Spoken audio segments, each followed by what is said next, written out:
बहुत बहुत स्वागत है बच्चों माध्यमिक शिक्षा विभाग के इस ऑनलाइन शिक्षण व्यवस्था में। मैं मिथिलेश कुमार निषाद, लेक्चरर फिजिक्स, राजकीय जुबली इंटर कॉलेज गोरखपुर से आज कक्षा 11 के भौतिक विज्ञान विषय के साथ उपस्थित हुआ हूँ। बच्चों, आज का जो हमारा कंसेप्ट है उसका नाम सरल रेखा में गति है और आज मैं इसके 6वें भाग के साथ आज उपस्थित हुआ हूं।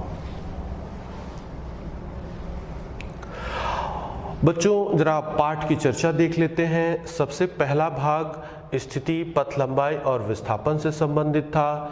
दूसरे भाग में औसत वेग और औसत चाल पे चर्चा हुई। तीसरा भाग ताक्षणिक वेग और चाल से संबंधित था। चौथे भाग में त्वरण पे विधिवत हम लोगों ने अध्ययन किया और 5वें भाग में शुद्ध गतिकी के समीकरणों की स्थापना की। बच्चों, आज के 6ठे भाग में हम आपेक्षिक वेग पे चर्चा करेंगे।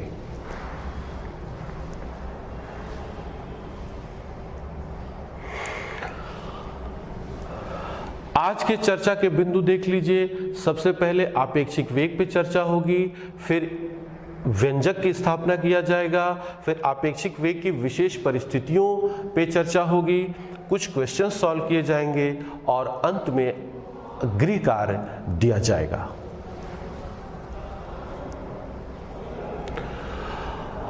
बच्चों, इस कॉन्सेप्ट को शुरू करने से पहले मैं आपसे दैनिक जीवन के एक अनुभव को साझा करना चाहता हूं। मान लीजिए कि आप किसी ट्रेन में यात्रा कर रहे हैं और जिस दिशा में आपकी ट्रेन जा रही है उसी दिशा में कोई दूसरी ट्रेन आपकी ट्रेन से आगे निकल जाती है।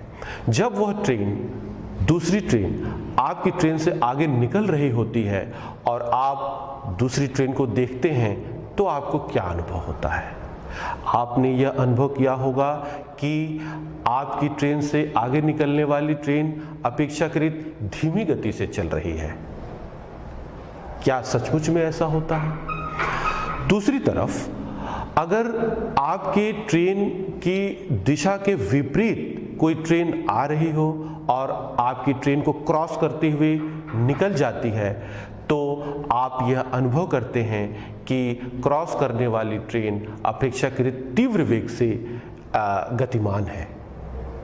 बच्चों, ये जो अनुभव आपको होते हैं, क्या आपने कभी सोचा है कि इसके पीछे क्या कारण है?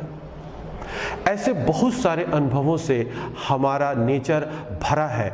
हम इस तरह के जो भी उदाहरण हैं बच्चों, उन सब के पीछे आज का जो हमारा कॉन्सेप्ट है उसको जानना बहुत ही ज़रूरी है।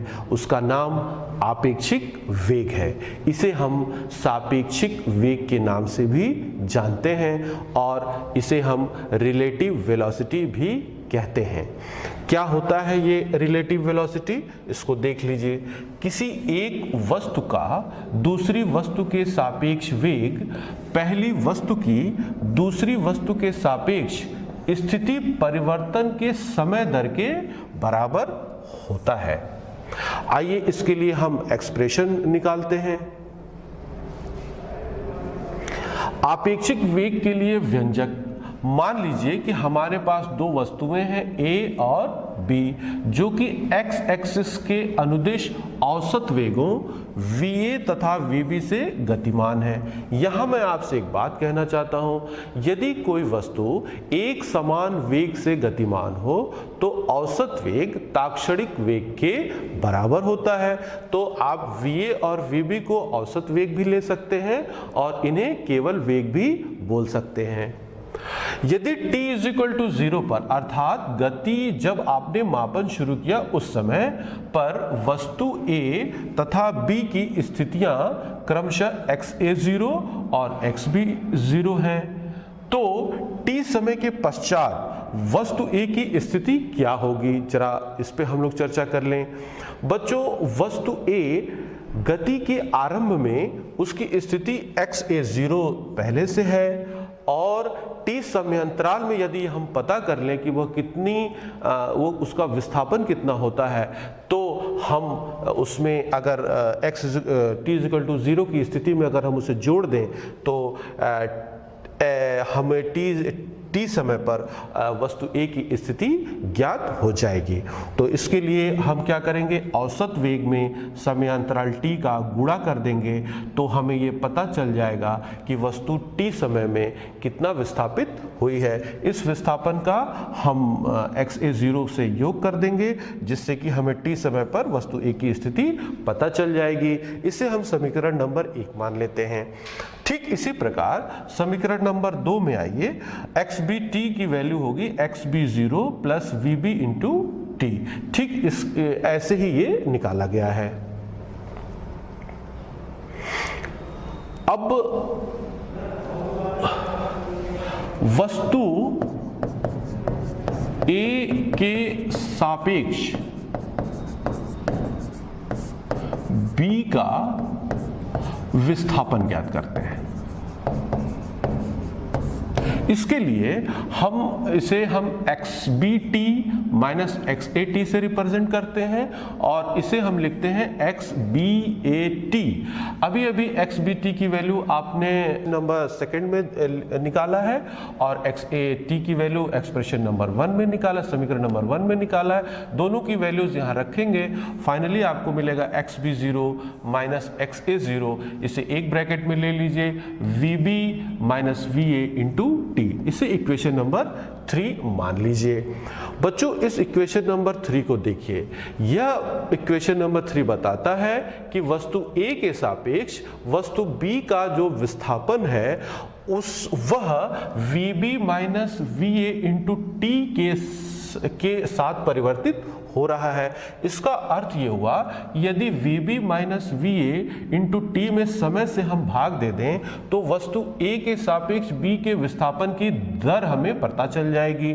और आप सहज देख सकते हैं कि VB minus VA into T में अगर t से भाग दिया जाए तो ये आएगा VB माइनस VA, और इसी VB माइनस VA को हम वस्तु B का वस्तु A के सापेक्ष वेग कहते हैं और इसे हम VBA t से रिप्रेजेंट करते हैं। तो वस्तु B का वस्तु A के सापेक्ष वेग होगा VB माइनस VA। इसे हम इक्वेशन नंबर 4 बोलेंगे। इसी प्रकार सिमिलरली वस्तु A का वस्तु B के सापेक्ष जो वेग होगा वो VABT होगा, जिसकी value VA minus VB into VA minus VB होगी। इसे हम इक्वेशन नंबर 5 मान लेते हैं। इक्वेशन नंबर 4 और 5 को देखिए तो आप कह सकते हैं कि VBA is equal to minus VAB। बच्चों एक बात जरा समझ लीजिए कि वस्तु B का वस्तु A के सापेक्ष वेग का भौतिक अर्थ क्या है। इसका अर्थ ये हुआ कि आप वस्तु B के वेग का मापन वस्तु A के सापेक्ष कर रहे हैं। मतलब आप स्वयं वस्तु, आपका जो फ्रेम ऑफ रेफरेंस है वस्तु A पर है और आप A से वस्तु B को देख रहे हैं, तो आप लिखते हैं वस्तु B का A के सापेक्ष वेग। सिमिलरली यही भौतिक अर्थ वस्तु A का वस्तु B के सापेक्ष वेग के लिए होगा कि इस बार जो फ्रेम ऑफ रेफरेंस होगा वो वस्तु B पर होगा और वस्तु B के से प्रेक्षक वस्तु A की गति का मापन कर रहा होगा। तो उसका जो फॉर्मूला होगा VABT is equal to VA minus VB।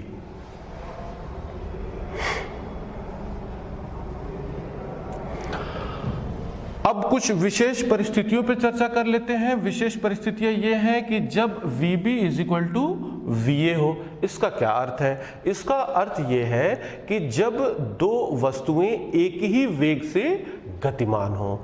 एक ही वेग से गतिमान होने का मतलब, अगर हम इसके लिए इस कंडीशन के लिए xt ग्राफ खींचें तो क्या होगा? ये देखिए हमारा x एक्सिस पे समय ड्रॉ किया गया है, y एक्सिस पे स्थिति हम खींच रहे हैं। और जरा सा पहले हम मैथमेटिकल कंडीशंस पे चर्चा कर लें, फिर हम ग्राफ पे चर्चा करते हैं।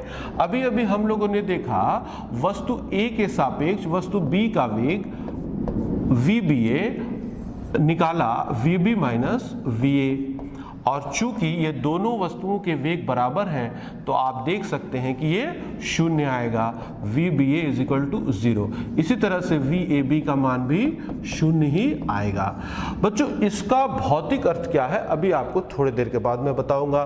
पहले इस मैथमेटिकल कंडीशन को हम लोगों ने देख लिया। अब एक चीज और इसमें देख लीजिए बच्चों, हमने देखा कि XBT minus XAT is equal to XB0 minus XA0 plus VB minus VA into T था।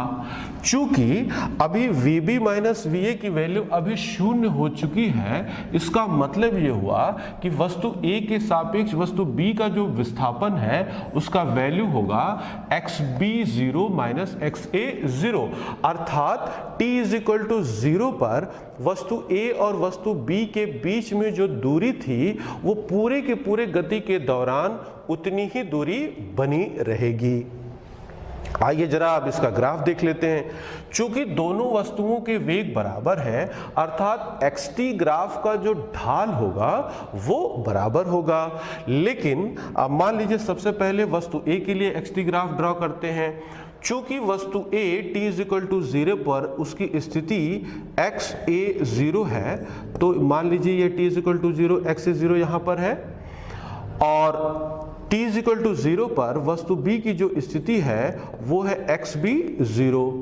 दोनों वस्तुएं अलग अलग स्थितियों पर थी t इज इक्वल टू 0 पर। और देखिए हम यहाँ पर जब xt ग्राफ ड्रॉ करते हैं तो एक हमें स्ट्रेट लाइन मिलता है, B के लिए भी हमें स्ट्रेट लाइन मिलता है। दोनों के स्लोप बिल्कुल बराबर है और दोनों जो xt ग्राफ है एक दूसरे के समानांतर है। एक चीज और आप ग्राफ से देखिए, दोनों के बीच का जो गैप है, अंतराल है, वो शुरू से लेकर के अंत तक पूरी गति के दौरान वो एक समान है। जैसा कि मैं आपको यहाँ इस एक्सप्रेशन में भी दिखाया हूं, ये अंतराल तब तक बना रहेगा जब तक वस्तु गति करेगी। अब इसका भौतिक अर्थ समझ लीजिए। मान लीजिए कि कोई, ये हमारा x एक्सिस है, ये x एक्सिस की धनात्मक दिशा है, ये मूल बिंदु है। वस्तु A के रूप में हमारे पास कार है, इसे आप A बोलिए। वस्तु B के रूप में भी हमारे पास एक कार है, इसे आप B बोलिए। वस्तु A मूल बिंदु से t इज इक्वल टू 0 पर मान लीजिए XA0 उसकी स्थिति है, वस्तु B की t इज इक्वल टू 0 पर स्थिति XB0 है जो कि मूल बिंदु से मान लीजिए यहाँ पर है। मान लीजिए कि वस्तु A 40 किलोमीटर पर आवर के वेग से x एक्सिस के धनात्मक दिशा में गतिमान है और वस्तु B भी 40 किलोमीटर पर आवर के वेग से उसी दिशा में अर्थात x एक्सिस के धनात्मक दिशा में गतिमान है। यदि आप स्वयं कार A में सवार हो जाते हैं और कार B को आप देखते हैं तो आप बताइए कि कार B के वेग का कितना अनुमान आप लगा पाएंगे। देखिए A के सापेक्ष जो B का वेग होगा वो होगा VBA और इसे आप लिखते हैं VB माइनस VA। VB आप देखिए 40 है, VA भी 40 है, दोनों को घटाइए ये शून्य आ जाएगा।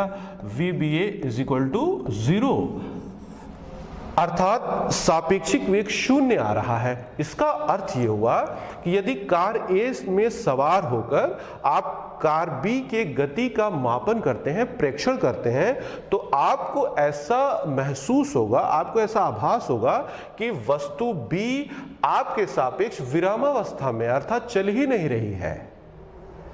ठीक, और पूरे गति के दौरान जो इन दो वस्तुओं के बीच का जो दूरी रहेगा, ये दूरी लगातार मेंटेन रहेगा।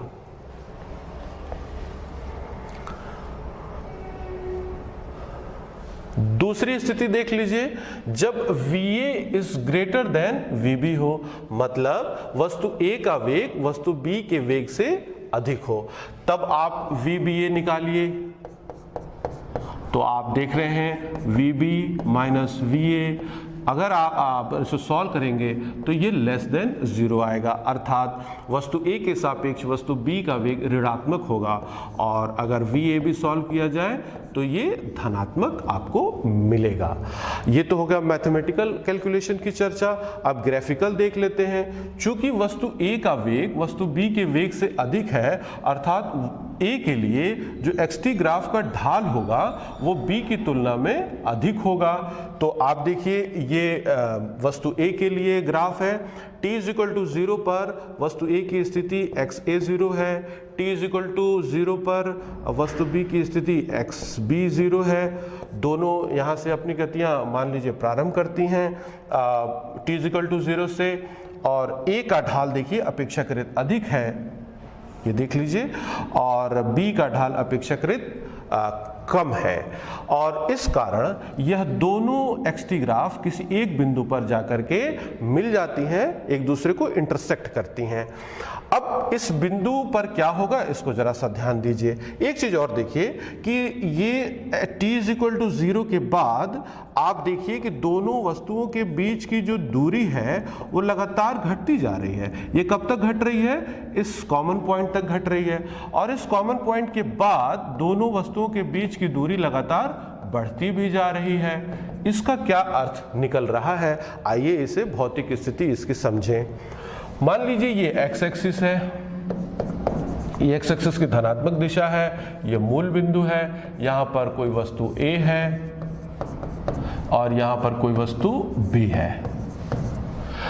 वस्तु A का जो वेग है वो 60 किलोमीटर/आवर है और ये धनात्मक है, अर्थात ये x एक्सिस के धनात्मक दिशा में गतिमान है। वस्तु B का वेग 40 किलोमीटर/आवर है और ये भी x एक्सिस के धनात्मक दिशा में ही गतिमान है। अब आप जो कि प्रेक्षक हैं स्वयं इस कार A में सवार हो जाते हैं और कार B की गति का प्रेक्षण करते हैं। तो आपके सापेक्ष अर्थात वस्तु A के सापेक्ष वस्तु B का जो वेग होगा वो देखिए VBA = VB - VA होगा। VB की वैल्यू देखिए 40 है, VA की वैल्यू 60 है और ये आएगा -20 किलोमीटर/आवर। इसका क्या अर्थ है, इसे जरा समझिए। इसका अर्थ ये हुआ कि यदि आप कार A में सवार होकर कार B को देखते हैं तो कार B का वेग आप 20 किलोमीटर/घंटा बताएंगे और आपको ऐसा प्रतीत होगा कि कार B x एक्सिस के ऋणात्मक दिशा में गतिमान है, अर्थात कार B 20 किलोमीटर/घंटा के वेग से आपकी ओर आ रही है। और ऐसी स्थिति में कुछ देर के पश्चात आप देखिए कि लगातार, चूंकि ये कार A का वेग अधिक है कार B के वेग से, तो ये लगातार ये दूरी कम होती चली जाएगी और एक क्षण ऐसा आएगा जब यह कार A और कार B बिल्कुल एक दूसरे के समानांतर होंगे और कार A कार B को ओवरटेक कर रही होगी, और उस क्षण के बाद कार A और कार B के बीच की दूरी फिर लगातार बढ़ने लगेगी, जैसा कि मैंने आपको ग्राफ में यहां करके दिखाया था। एक बात और देखिए कि ये जो सापेक्षिक वेग का जो परिमाण है वस्तु A के वेग के परिमाण और वस्तु B के वेग के परिमाण से कम है, अर्थात जब दो वस्तुएं एक ही दिशा में गतिमान होती हैं तो सापेक्षिक वेग अपेक्षाकृत कम आपको मिलता है। ऐसी चर्चा मैंने आपको इंट्रोडक्शन में किया कि जब दो ट्रेनें एक ही दिशा में गतिमान हो और आप एक ट्रेन से दूसरी ट्रेन को देखें तो आपको दूसरी ट्रेन धीमी गति से चलती हुई प्रतीत होती है। उसका कारण अब आपको समझ में आ गया होगा।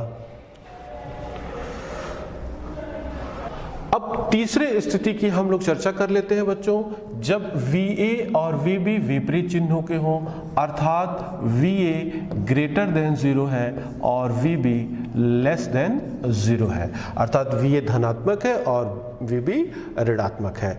इसके लिए जो xt ग्राफ खींचा जा रहा है वो आपको चित्र में दिखाया जा रहा है। xt वस्तु A के लिए जो xt ग्राफ का जो ढाल है वो धनात्मक है और B के लिए जो xt ग्राफ का ढाल है वो ऋणात्मक है।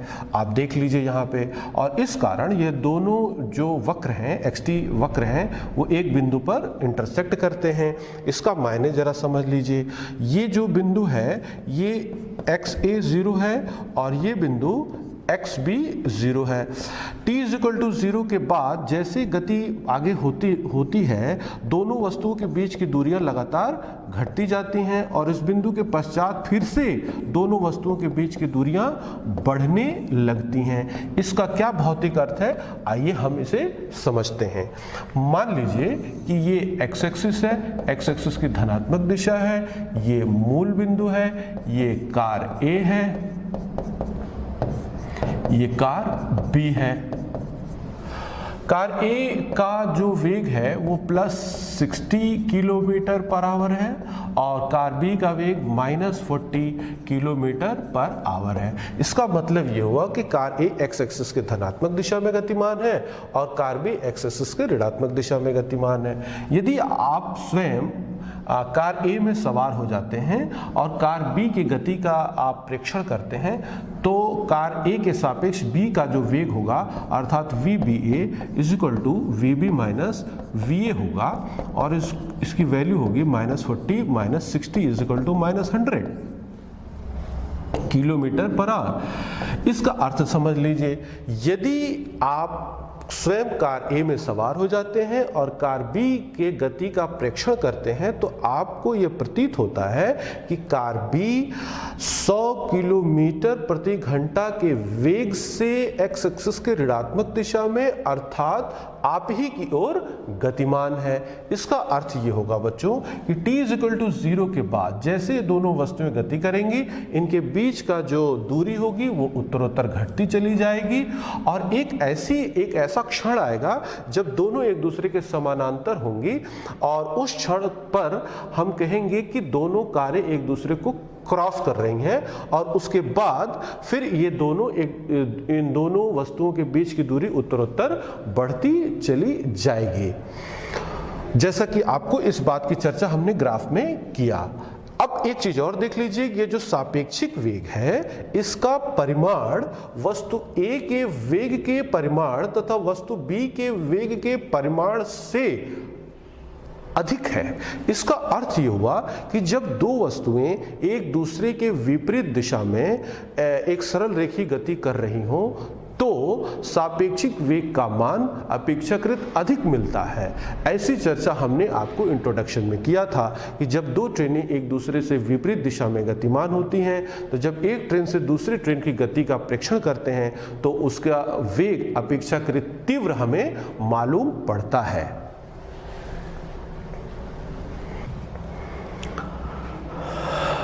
अब एक न्यूमेरिकल कर लेते हैं बच्चों। दो समांतर रेल पटरियां हैं जो उत्तर दक्षिण दिशा में हैं। एक रेलगाड़ी ए उत्तर दिशा में 54 किलोमीटर प्रति घंटा की चाल से गतिमान है, दूसरी रेलगाड़ी बी दक्षिण दिशा में 90 किलोमीटर प्रति घंटा की चाल से चल रही है।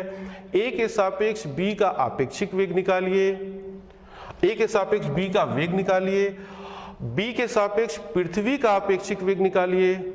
रेलगाड़ी ए की छत पर गति की विपरीत दिशा में अर्थात रेलगाड़ी ए के सापेक्ष 18 किलोमीटर प्रति घंटा के वेग से दौड़ते हुए उस बंदर के वेग की गणना कीजिए जो पृथ्वी पर खड़े व्यक्ति द्वारा देखा जा रहा है। आइए इस क्वेश्चन को सॉल्व करते हैं।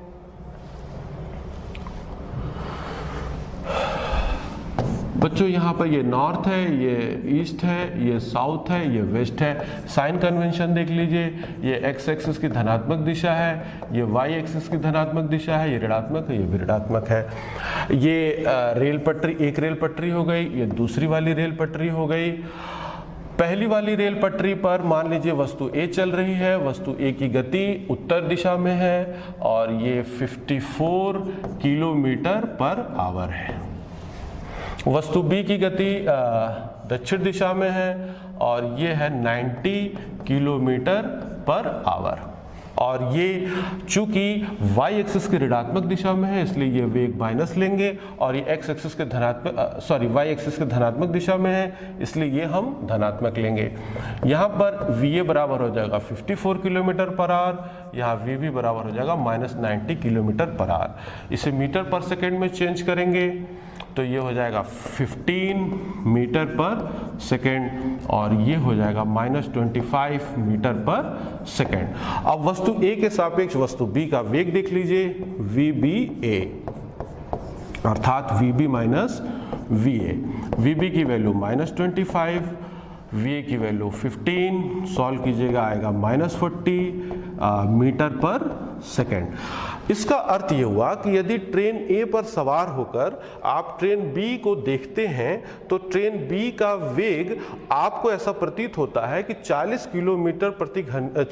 मीटर पर सेकेंड के वेग से y एक्सिस के ऋणात्मक दिशा में गतिमान है। आप देख लीजिए कि यहाँ पर जो आपेक्षिक वेग का परिमाण है वो वस्तु A और वस्तु B के वेग के परिमाण से अधिक है।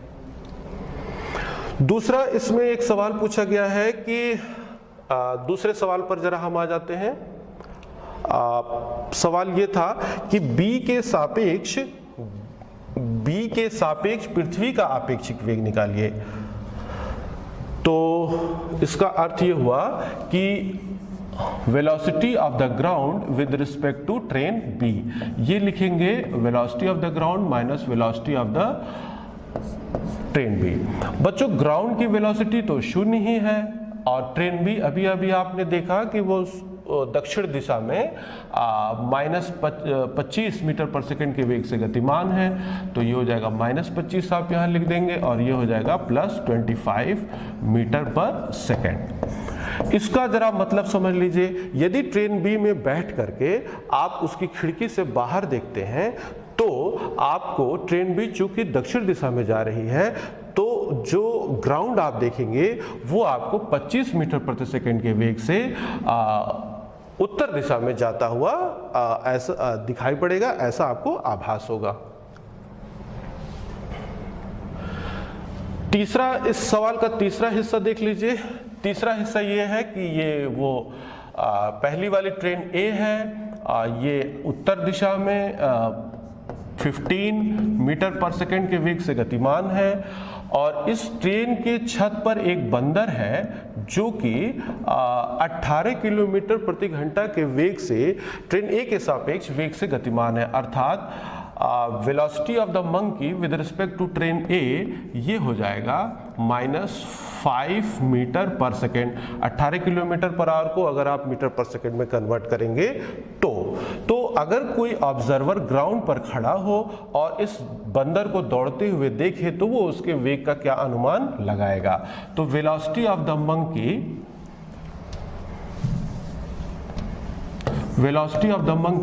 with respect to train A is equal to velocity of the monkey minus velocity of the train A। अब देखिए मंकी का वेलोसिटी है आपका Vm में अभी आप देख रहे हैं -5 है और velocity of the monkey with respect to ground ये तो आपको ज्ञात ही करना है Vm, और Va की वैल्यू आप देखिए यहाँ पे +15 है। अगर आप Vm यहाँ से निकालें तो ये हो जाएगा +15 - 5 अर्थात +10 मीटर पर सेकेंड। अर्थात ग्राउंड पर खड़ा व्यक्ति जब ट्रेन A पर दौड़ते हुए बंदर को देखता है तो उसे यह प्रतीत होता है कि बंदर 10 मीटर प्रति सेकेंड के वेग से उत्तर दिशा की ओर गतिमान है, क्योंकि यह धनात्मक दिशा जो है वो y अक्ष की धनात्मक दिशा को दिखा रहा है और वो उत्तर दिशा में है। बच्चों यहाँ पर मैं आपको एक बात कहना चाहता हूँ कि जब तक ये जो कोई भी वेग अगर हम किसी के सापेक्ष अगर व्यक्त नहीं कर रहे हैं तो उस वेग की गणना ग्राउंड के रिस्पेक्ट में ही की जाएगी। अर्थात किसी भी ऑब्जेक्ट का जो वेलोसिटी होगा विद रिस्पेक्ट टू ग्राउंड ही मेजर करेंगे जब तक कि आपको किसी दूसरे वस्तु के सापेक्ष उसका वेग न कहा जाए। अब आते हैं बच्चों गृह कार्य पे।